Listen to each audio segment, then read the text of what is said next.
She and the angel told Mary what the name of the child was going to be, Jesus. Now, what made this very unusual is that Mary was a virgin.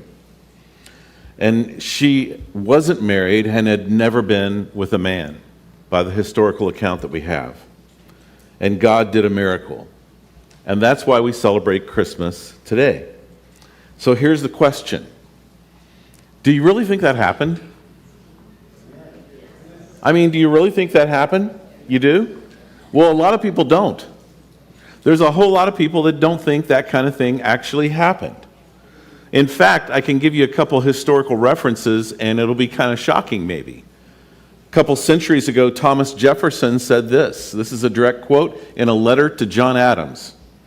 "The day will come when a mystical generation of Jesus by the Supreme Being as his father and the womb of a virgin will be classed with the fable of a generation of Minerva and the brain of Jupiter." That's from Thomas Jefferson.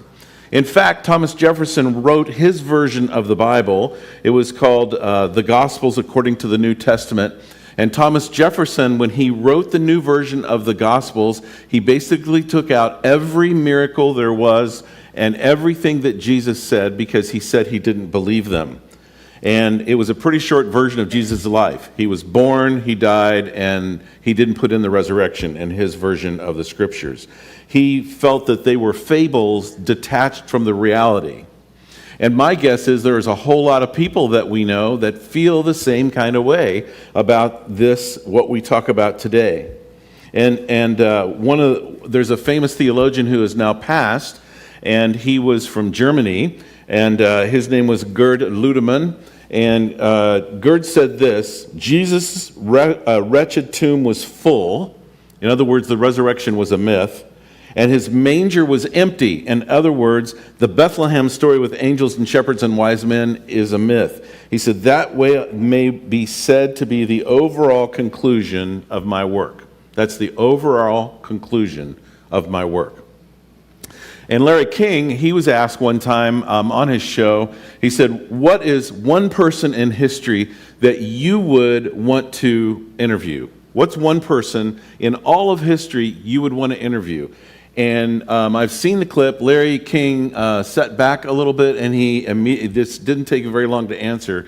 And he said this verbatim. He said, I would ask Jesus if he was indeed virgin born, because the answer to that question would define history for me.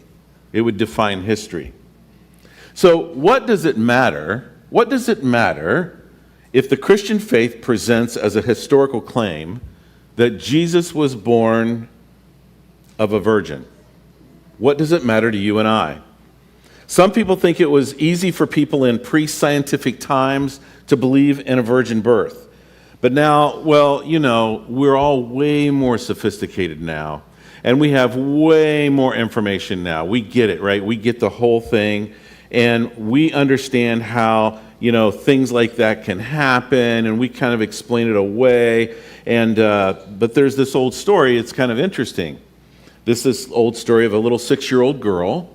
And she asks her mom, where did I come from? And the mom is a little embarrassed, you know, she's just 6, and so she goes into this she goes, well, this is the time, this is how it's going to be. She goes into this long explanation of the birds and the bees and where babies come from, and if they didn't, there wouldn't be modern times, and it's just, you know, all that kind of stuff. And so she asked her daughter, she said, so now do you understand? And the daughter says, no, Jenny says she comes from Nepoma. Where do I come from?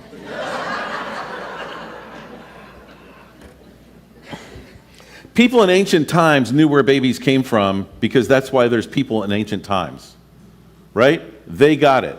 They might not have understood all of the little ins and outs that we understand now and the little things about birth that we may know now, but they knew where babies come from. And the reality is this, that Jesus' origin is unmatched in history. It is unmatched in history. And this is how Dr. Luke says it in the scriptures. Many have undertaken to draw up an account of the things that have been fulfilled among us, just as they were handed down to us by eyewitnesses. Key phrase, eyewitnesses. Eyewitnesses. people who were present, people who saw, people who knew, eyewitnesses. And therefore, since I myself have carefully investigated everything from the beginning, and you know that what we know about Luke is that he was a physician. And Dr. Luke says this, he says there, since I have carefully investigated everything from the beginning, it seemed good for me to write an orderly account to you, most excellent Theophilus, so that you may know the certainty of things you have been taught. Luke writes within a generation of when Christ was born and in his life. And he refers to eyewitnesses who were still alive, who knew what had happened. Eyewitnesses that could challenge any inaccuracies in the historical details of Jesus' birth.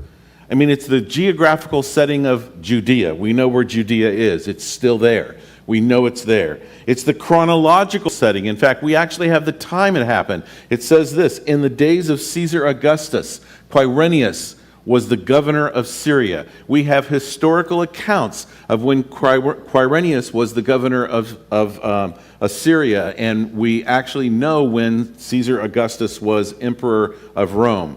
He goes into details such as naming of Jesus by his father Joseph, and the circumcision of Jesus, and the purification rites Mary went through after birth.